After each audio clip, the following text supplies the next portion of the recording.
Today, our gospel recounts one of my favorite stories from the end of the Gospel of John.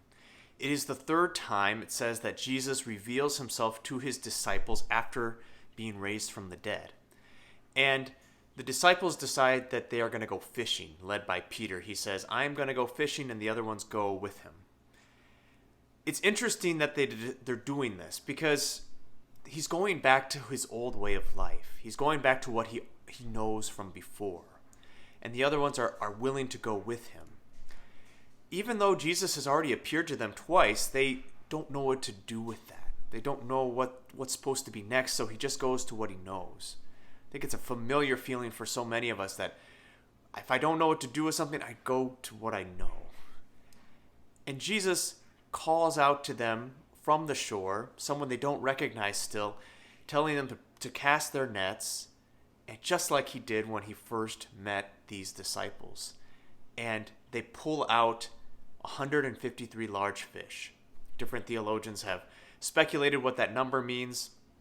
I'd like to ask Jesus when I get to heaven, hopefully, what that meant, why there was 153. But one of the speculations is that there were 153 species of known fish in the world at that time. And so this would be a representation of all of the fish, making the disciples fishers of men, truly, making them ones who were to go out and evangelize. That is their new calling. That is what the resurrection is calling them to do, to go and preach it, to preach the good news to others.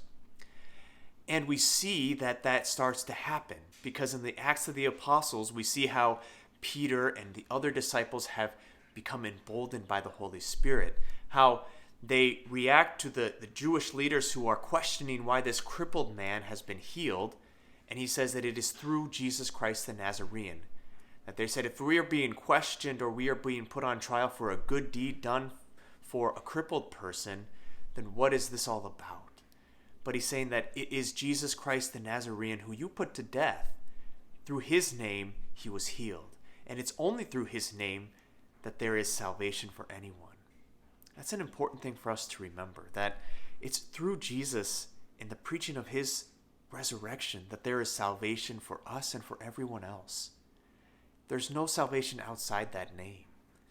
And the church has, over the years, developed and the revelation of God has revealed more and more of how that can be played out, but it's just the truth that Jesus is the only way through which we are saved.